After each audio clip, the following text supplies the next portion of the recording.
Hi everybody and welcome back to my YouTube channel. Today I'm going to take you through how I am refreshing my home for January. You can see I currently look like I'm in a branchy forest, and for December obviously we went full on Christmas, and now in January I had always sort of expected that I wanted to keep quite a lot of the decor for January, but that doesn't mean I don't want to do a little bit of a refresh. So I'm going to refresh some things and I'm going to show you what I'll be keeping that I'd already sort of decided I wanted to keep from December. Okay, so first of all, let me talk about what is going on behind me. Now, lucky for me, this is one of the bits that I am actually intending on keeping. We created this really gorgeous backdrop to where I'm sitting now. It's the backdrop to the dining area. It's this really very sort of faux floral, rustic look that I absolutely love. And I think it works with everything in my house. And frankly, I could have it here all year round. I will probably get bored of it in a few months. But for now, I think that's kind of part of what I intend to keep. I think it really does, like I say, work very well with the rest of the decor, but that therefore means I've got to make sure everything else in the house fits in with that kind of backdrop. So talking about the pieces that I'm going to keep, I've got these really two large vases behind me, one which is really round and one which is really tall. I've got some pampas grass in one of them with actually a mix of different things that I've picked up along the last few months. Some dried flowers, some dried eucalyptus that I kept from autumn, that's a sort of orangey red color, and then some dried eucalyptus probably that was there, you know, a few months back. So it really is a complete mix, but it works beautifully together, and I'm going to leave it as is. And I think really the same for this vase over here. I don't even know where I found this stem and just added it in, but it works, and altogether I think it's a really beautiful arrangement. What I am going to probably need to get rid of, because it does feel a bit too Christmassy, is all of this over here. So if you'll recall from some of my previous videos, I got some cheese boards, stuck them in with some big branches that I picked up from the outdoors, from a local park actually. But these are going to come away and I'm going to make it just a little bit more clean. I think also I ended up hanging on some baubles onto these big branches, so this needs to go.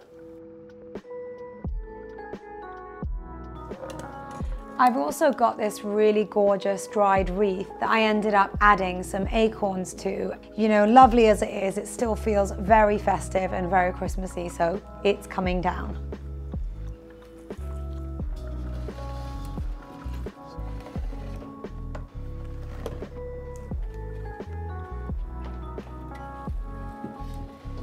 Okay, so you can now see that I've kind of cleared up, calmer, cleaner, and more elegant. Some of you will have noticed I have a new painting behind me. It's actually not a new painting. I've had it for many years. In fact, it was gifted to me by my mother-in-law as a wedding gift, and I've just had it reframed. It's an original old Iraqi painting. It's a painting that I absolutely love. I wasn't sure that it would actually fit on the wall behind me, but when I found out it did and I'd taken the measurements, I had it reframed, and this is its new home, which I'm super pleased with because it really brings in a big boost of color into my whole living space. But also I think it's really wonderful because those tones of blues and pinks and maroons work really well, not just with the actual joinery and kitchen cabinets that I've got, but also with the rest of the atmosphere and sort of mood and tone of the whole space.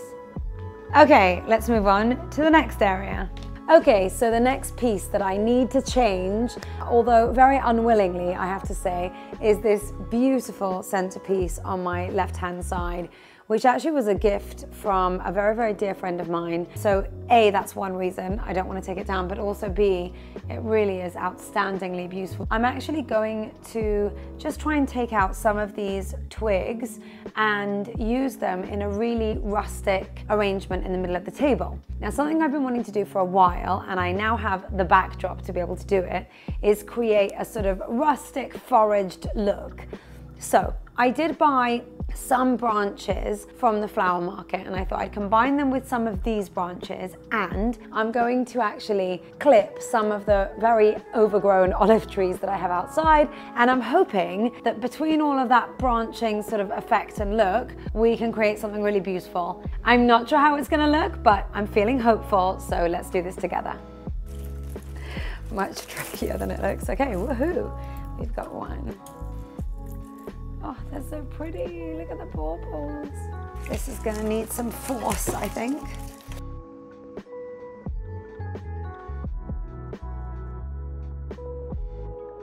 Do you think you could help me separating these and sticking them in the bowl? No, you just need to put them in. Can you put them in? These are the tallest. Oh my goodness, they really are. Do you think that works? I think it actually looks quite nice with the gold. No? Oh. You know what? I'm kind of going to give up on this one and I'm just going to see what they look like on their own. It might just be enough to have a few of them shorter and in the bowl. I think that's kind of nicer. Short. Oh, careful. Do you like Mummy's very simple arrangement?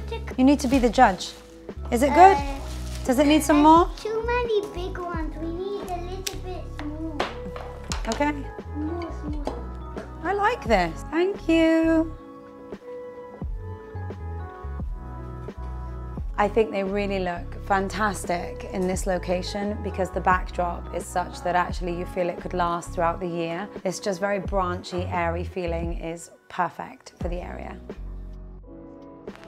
Okay, so I don't really know if you can call this foraging because it's only the front of my little outdoor garden, but my gardener tells me that these have way overgrown and so I need to chop them a little bit and they're starting to interfere with people walking past. So let's do a little chopping. It's raining, so I've had to kind of bring my umbrella out. I don't know how I'm going to chop, hold and forage, but let's give this a go. Okay, I think that's enough. And go back in. Right, so to fill the rest of my house, I need to get rid of these very sad, dying orange coloured roses. They were stunning when I got them, but they need to be refilled. I think what I'm going to do, just to give a little bit of change to the kind of island area in my house, I've gone for some poppy anemone and some purple roses, which I think look really wonderful together. And then in my living room, I'm going to use some of these foraged olive trees from my very tiny mini garden and some eucalyptus here and just kind of fill that in and make it as branchy and wild as I can. And then I've got some little vases which I filled with water, and those are pretty much just for some side areas around the side tables or just different places around the house so it feels all very connected. Let's get started. Okay, so my husband loves tulips, so I always like to see if I can get him a big bunch of tulips and put them in a single vase and stick them in the middle of the living room to surprise him. He also really loves colour, so it's quite a nice way to add in colour and give him what he wants. Right, vase number one done, and that was so easy. Next up is the central island area. And I'm really excited about this because actually these are two of my favourite flowers and I feel like this is going to be pretty spectacular.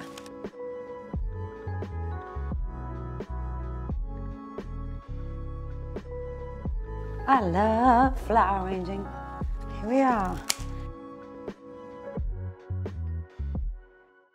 I like the way this kind of all feels really wild. You know, I think mixing the roses with other flowers really gives you the opportunity to do that. Otherwise, when they're just roses, as beautiful as that is, it does feel like a much more modern look. Whenever I have a big bunch of flowers and I have some left over, I like to create a smaller arrangement for, you know, a little side table. So that's what I'm going to do here. I'm just going to get some of my leftover roses. I don't have much else that's left over from that flower arrangement, but I do have some leftover roses. I've cut them in lots of different shapes because again I didn't want it to feel too sort of arranged, so I won't have them in too much of a different shape, but I will try to have some taller and some slightly smaller just to create that, you know, more uneven look. I may actually use some of these olive branches.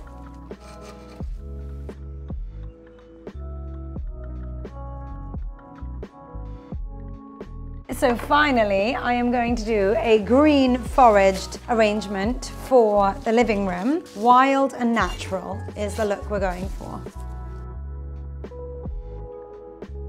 And I'm loving it. I'm going to get tidied up here and I'm going to take arrangement number one over to the living room.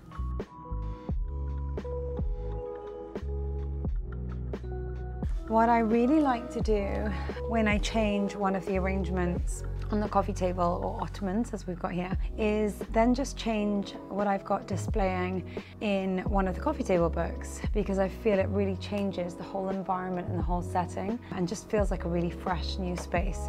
So it would be great if I could find something with a little punchy pink in here, but I doubt that is going to be the case, because this is a book of British embassies, and as beautiful as it is, I think punchy pink is not going to be a colour I'm going to find in this book. But I will find something that works with my punchy pink. There's a tiny little bit of pink in one of the paintings in the book. I actually love this cobalt blue on the chairs in this embassy, and you can just see a touch of the pink in the painting just above, and I think it works beautifully with the arrangement we've got here.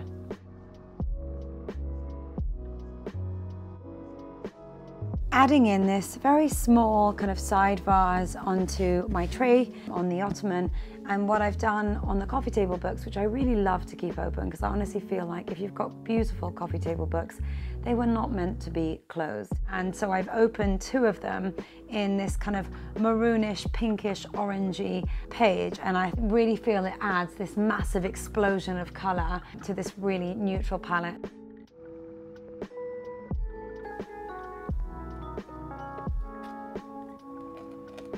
Over here I am sticking in this living room to this really rustic green feeling, very natural, very organic, and this crazy wild arrangement here is doing just the trick. It really does sort of work in my very neutral space. Okay, and so this signs off my floral January refresh. I honestly haven't ever done a vase like this, because it's quite smart but still quite wild, and I just love the way this looks. So I'm really happy because it was a real success. Okay, so although everybody knows I love to throw a throw, I do feel that in January, when I'm looking for this slightly smarter look, I want to start to fold. So let me show you how I do it.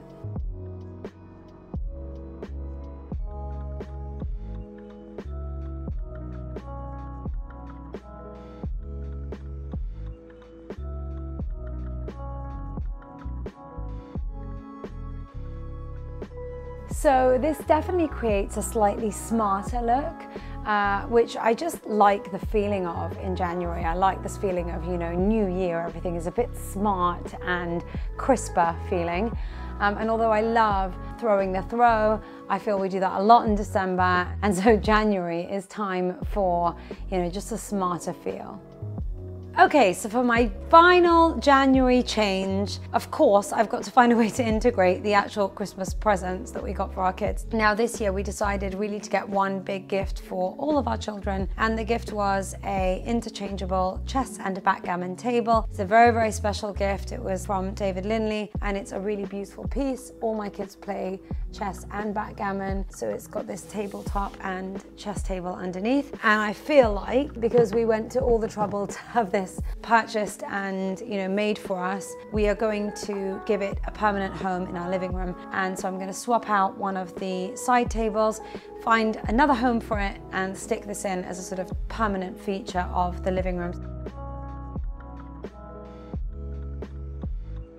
Okay. Whoop. Closer. So it's actually a great location because I've put it surrounding these two armchairs, and of course when you're playing you shift the chairs a little bit and get to play, but also actually just the finish works really beautifully in here. And I think it just shows you that some people are often afraid of, you know, mixing different materials, especially the same material. So I know a lot of people will say to me, oh, you know, can we have two different woods in the same space? Well, you know, look, we've got two different timbers here, and we've got a range of different colors going on in the room. This adds to my support of the neutral theme, because I think layers of neutrals always look great together. It doesn't really matter whether they're not exactly the same color or exactly the same shade. And I think that's why this particularly works really beautifully against everything else in the room. And my kids are now going to join me, and we're actually going to play some chess. Let's go. Finally. Okay, let's go.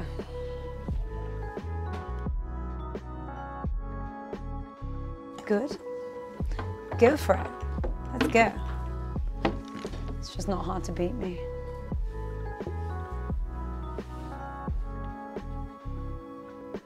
Ooh, you want to move. Oh no, that's not queenie, is it? I always get mixed up with king and queen.